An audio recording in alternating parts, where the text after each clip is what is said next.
हिंदू धर्मामध्ये प्रत्येक एकादशीचे विशेष महत्त्व सांगितले आहे. तसेच पापमोचिनी एकादशी हिचे सुद्धा महत्त्व आहे. ही एकादशी होळीनंतर आणि चैत्र नवरात्रीच्या आधी येते. पापमोचिनी एकादशी खूप महत्त्वाची मानली जाते. पापमोचिनी एकादशी ही गुढीपाडव्याच्या आधी येते. नमस्कार, स्वागत आहे आपलं संपूर्ण धार्मिक या यूट्यूब चॅनलमध्ये. आज या व्हिडिओच्या माध्यमातून आपण पापमोचिनी एकादशीचे महत्त्व, या व्रताची कथा आणि या दिवशी भगवान विष्णूंची पूजा कशी करावी हे जाणून घेणार आहोत. पापमोचिनी एकादशीला पाप हरण करणारी एकादशी म्हटलं जातं. धार्मिक मान्यतेनुसार जर व्यक्ती पूर्ण श्रद्धेने आणि भक्तीसह हे व्रत ठेवते आणि पश्चातापाच्या भावनेने भगवंताकडे आपल्या पापाच्या समाप्तीसाठी प्रार्थना करते, त्याच्या पापाचे हरण होते. भविष्यात कुठलेही चुकीचे काम न करण्याची भावना मनात ठेवावी. भगवंत अशा व्यक्तीची मनोकामना पूर्ण करतात आणि त्याला पापांपासून मुक्त करतात. या दिवशी तना मनाच्या शुद्धतेसोबत गीतेचं पठण करावं, तसेच दान पुण्य करावं. या दिवशी भगवान विष्णूंची पूजा करावी. सुरुवातीला श्री गणेशाचे ध्यान करावे. पूजा यशस्वी होण्यासाठी प्रार्थना करावी, संकल्प करावा. त्यानंतर भगवान विष्णूंची मूर्ती स्थापित करावी. धूप, दीप, चंदन, फुले, फळे, कपडे, भोग आणि दक्षिणा द्यावी. पापमोचनी व्रताची कथा वाचावी. त्यानंतर आरती करावी. दिवसभर व्रत करावे. रात्री जागरण, भजन, कीर्तन करावे. दुसऱ्या दिवशी द्वादशीला गरजूंना जेवण द्यावे, दान द्यावे आणि मग आपले व्रत सोडावे. पापमोचनी एकादशीचे व्रत प्रायश्चित्त करण्यासाठी महत्त्वाचे मानले जाते. या दिवशी उपवास केल्याने पूर्वजांना मोक्ष मिळतो, असाही एक अर्थ आहे. भगवान विष्णूंची पूजा आराधना केल्याने त्यांची कृपा प्राप्त होते. त्याचप्रमाणे अशी मान्यता आहे की मागील जन्मातील पापांचा प्रभाव सुद्धा कमी होतो. पापमोचनी एकादशीच्या दिवशी अन्न आणि वस्त्र देऊन गरजूंना मदत केल्याने पुण्याची प्राप्ती होते. भगवान श्रीहरी प्रसन्न होतात. या दिवशी उपवास नाही केला तर हलके आणि सात्विक अन्न खावे. एक पौराणिक मान्यता अशी आहे की पापमोचनी एकादशीच्या दिवशी भगवान विष्णूने पाप राक्षसाचा नाश केला होता, जेणेकरून त्यांचे अनुयायी पापाच्या ओझ्यातून मुक्त होऊ शकतील. पद्मपुराणानुसार राजा मानधाता पापांमुळे खूप दुःखी झाला आणि त्याला वसिष्ठ ऋषींनी मार्गदर्शन केले. त्यांनी राजा मानधाताला पापमोचनी एकादशीचे व्रत करण्याचा सल्ला दिला. या व्रतामुळे राजाची सर्व पापे नष्ट झाली आणि त्याचे राज्य पुन्हा स्थापित झाले. सर्व पाप धुवून टाकायचे असेल आणि आनंदी जीवन जगायचे असेल तर पापमोचनी एकादशीचा उपवास नक्की करावा. तसेच या व्रताची कथा नक्कीच ऐकावी किंवा वाचावी. युधिष्ठिर महाराजांनी भगवान श्रीकृष्णाकडे फाल्गुन महिन्याच्या कृष्ण पक्षातील एकादशीचे महात्म्य जाणण्याची इच्छा व्यक्त केली. तेव्हा भगवान श्रीकृष्ण म्हणाले, राजेंद्र, मी तुम्हाला या एकादशीबाबत एक पापनाशक उपाख्यान सांगतो, जे चक्रवर्ती मानधाता राजाने विचारल्यावर लोमश महर्षींनी सांगितले होते.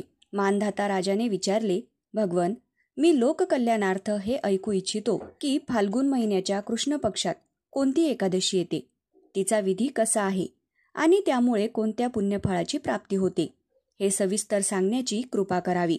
लोमश महर्षी म्हणाले, नृपश्रेष्ठ, प्राचीन काळातील गोष्ट आहे. अप्सरांनी गजबजलेल्या चैत्ररथ नामक वनामध्ये गंधर्व कन्या त्यांच्या सेविकांसह वाद्य वाजवीत विचरण करत होत्या.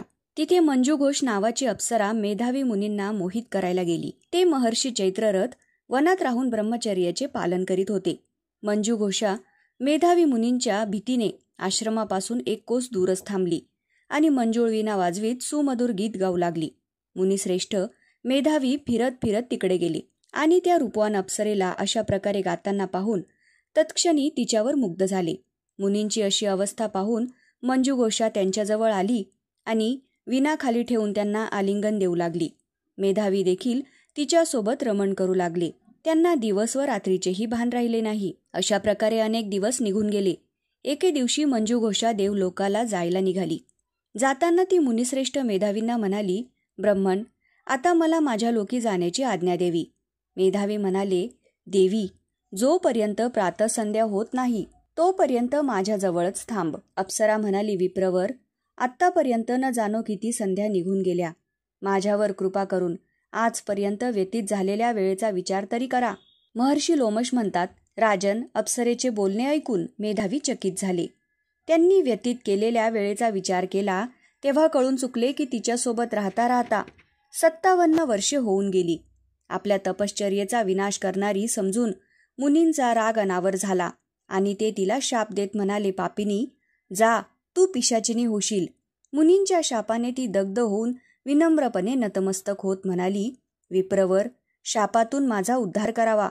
फक्त 7 वाक्ये बोलल्याने किंवा 7 पावले सोबत चालल्याने सत्पुरुषांशी मैत्री होते. ब्रह्मन, मी तर आपल्याबरोबर अनेक वर्षे व्यतीत केली आहेत, म्हणून स्वामी माझ्यावर कृपा करावी. मुनी म्हणाले, देवी, मी तरी काय करू? तू माझी फार मोठी तपश्चर्या नष्ट केली आहेस. तरीही ऐक, फाल्गुन महिन्याच्या कृष्ण पक्षात जी शुभ एकादशी येते तिचे नाव आहे पापमोचनी. ती शापातून उद्धार करणारी तसेच सर्व पापांचा नाश करणारी आहे. देवी, तेच व्रत केल्यानंतर तुझे पिशाचत्व दूर होईल. इतके बोलून मेधावी मुनी आपले पिता च्यवन ऋषींच्या आश्रमात गेले. त्यांना पाहताच च्यवन ऋषींनी विचारले, वत्स, तू हे काय केलेस? तू तर तुझ्या पुण्याईचा सर्वनाश करून टाकलास. मेधावी म्हणाले, पिताश्री, मी अप्सरेबरोबर रमण करण्याचे पाप केले आहे. आता आपणच मला एखादे प्रायश्चित्त सांगा, ज्यामुळे माझे पाप नष्ट होईल. च्यवन ऋषी म्हणाले, वत्स, फाल्गुन कृष्ण पक्षामध्ये पापमोचनी एकादशी येते. तिचे विधिवत व्रत केल्याने तू निष्पाप होशील. पित्याचे हे वचन ऐकून मेधावी मुनींनी विधिवत एकादशी व्रत केले. यामुळे त्यांचे पाप नष्ट झाले आणि ते पुन्हा तपश्चर्येने परिपूर्ण झाले. अशाच प्रकारे मंजू घोषानेही हे उत्तम व्रत केले. पापमोचनी एकादशीचे व्रत केल्यामुळे ती पिशाच योनीतून मुक्त झाली आणि दिव्य रूपधारिणी श्रेष्ठ अप्सरा होऊन स्वर्गात गेली.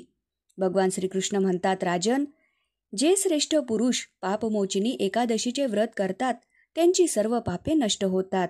या महात्म्याच्या पठण श्रवणाने सहस्र गोदानाचे पुण्य लाभते.